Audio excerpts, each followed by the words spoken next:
আজকের পৃথিবীতে বহু ধর্ম, বহু দেবতা ও নানা ধরনের আধ্যাত্মিক পথ প্রচলিত আছে। কেউ বলে বুদ্ধই সত্য, কেউ বলে কৃষ্ণ, কেউ বলে আত্মাই ঈশ্বর। কিন্তু প্রশ্ন হলো, তাহলে যিশুই কেন একমাত্র সত্য ঈশ্বর? এ প্রশ্নের উত্তর জানতে হলে আমাদের আবেগ নয়, তীব্র যুক্তি, সত্য তথ্য, ইতিহাস ও শাস্ত্র দিয়ে যাচাই করতে হবে। প্রধান যুক্তিগুলো হলো, প্রথমত, ঈশ্বর যদি সত্য হয় তবে তাকে হতে হবে সর্বজ্ঞানী, সর্বশক্তিমান ও পবিত্র। মানুষের বানানো দেবতা সীমিত, লোককথা নির্ভর, সংস্কৃতি ভিত্তিক। কিন্তু বাইবেলীয় ঈশ্বর চিরন্তন, মহা শক্তিশালী ও সর্বজ্ঞ। আদি পুস্তক 1 অধ্যায় 1 পদে লেখা আছে, আদিতে ঈশ্বর আকাশমণ্ডল ও পৃথিবী সৃষ্টি করিলেন। যিশায় 45 অধ্যায় 5 পদে লেখা আছে, আমি সদাপ্রভু, আর কেহ নয়, আমি ব্যতীত আর কোনো ঈশ্বর নাই। তুমি আমাকে না জানিলেও আমি তোমার কোটি বন্ধন করিব। যোহন 10 অধ্যায় 30 পদে লেখা আছে, যিশু নিজেকে ঈশ্বর বলে পরিচয় দিয়েছেন, আমি ও পিতা এক। যুক্তি, সত্য ঈশ্বর কল্পনার সৃষ্টি হতে পারে না, তাকে হতে হবে স্বয়ং সৃষ্টিকর্তা। যিশু এই দাবি করেন। দ্বিতীয়ত, অন্য ধর্মের দেবতারা কল্পনার সৃষ্টি, যিশু ঐতিহাসিকভাবে প্রমাণিত। হিন্দু ধর্ম, গ্রিক, মিশরীয় দেবতাদের অস্তিত্ব ইতিহাসে নেই, তারা কেবল উপাখ্যান ও পৌরাণিক চরিত্রে আছে। কিন্তু যিশু জন্মেছেন নির্দিষ্ট সময়ে, খ্রিস্টপূর্ব 4-এ, আর খ্রিস্টাব্দ 30-এ মৃত্যু ও পুনরুত্থান। রোমান ইতিহাসবিদ তাসিতাস, জোসেফাস এবং সুয়েটোনিয়াস যিশুর উল্লেখ করেছেন। খ্রিস্টান, ইহুদি ও রোমান উৎসে তার জীবন ও মৃত্যুর ঐতিহাসিক প্রমাণ আছে। যুক্তি, সত্য ঈশ্বর কল্প কাহিনীর মধ্যে লুকিয়ে থাকেন না, তিনি ইতিহাসে হস্তক্ষেপ করেন, যেমন যিশু করেছেন। তৃতীয়ত, যিশু ভবিষ্যৎবাণী পূর্ণ করেছেন, অন্য কেউ পারেননি। বাইবেলের পুরাতন নিয়মে যিশুর জন্ম, যন্ত্রণাদায়ক মৃত্যু, ধিক্কার, 30 রৌপ্য মুদ্রায় বিশ্বাসঘাতকতা, হাড় না ভাঙা ইত্যাদি শতাধিক ভবিষ্যৎবাণী ছিল। সব কিছুই যিশুর জীবনে হুবহু ঘটেছে।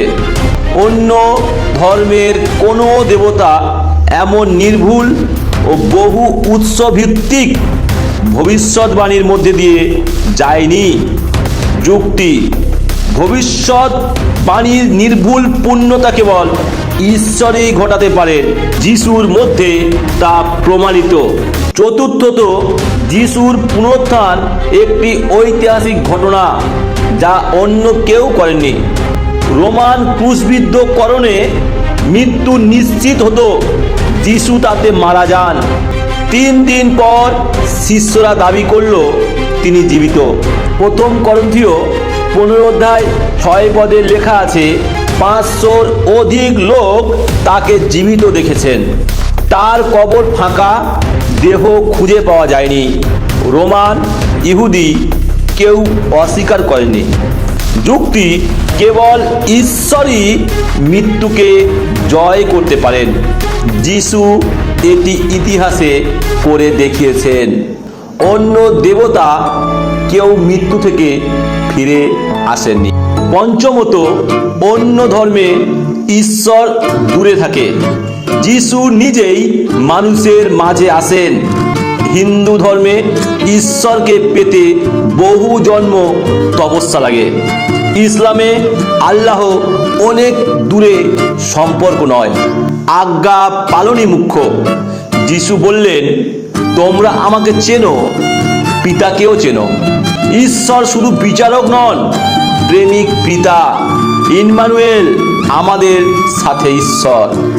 যুক্তি, যদি ঈশ্বর সত্যি প্রেমের ঈশ্বর হন তবে তিনি নিজেই মানুষের কাছে আসবেন। যিশু তাই করেছেন। ষষ্ঠত, অন্যান্য দেবতারা মানুষের তৈরি, যিশু মানুষকে সৃষ্টি করেছেন। গীত সংহিতা 115 4-5 পদে লেখা আছে, মুখ থাকিতেও তাহারা কথা কহে না, চক্ষু থাকিতেও দেখিতে পায় না, কর্ণ থাকিতেও শুনিতে পায় না, হস্ত থাকিতেও স্পর্শ করতে পারে না, যেমন তারা তেমনি হইবে তাহাদের নির্মাতারা। প্রকাশিত বাক্য 22-13 পদে উল্লেখ আছে, যিশু বলেন, আমি আলফা ও ওমেগা, প্রথম ও শেষ।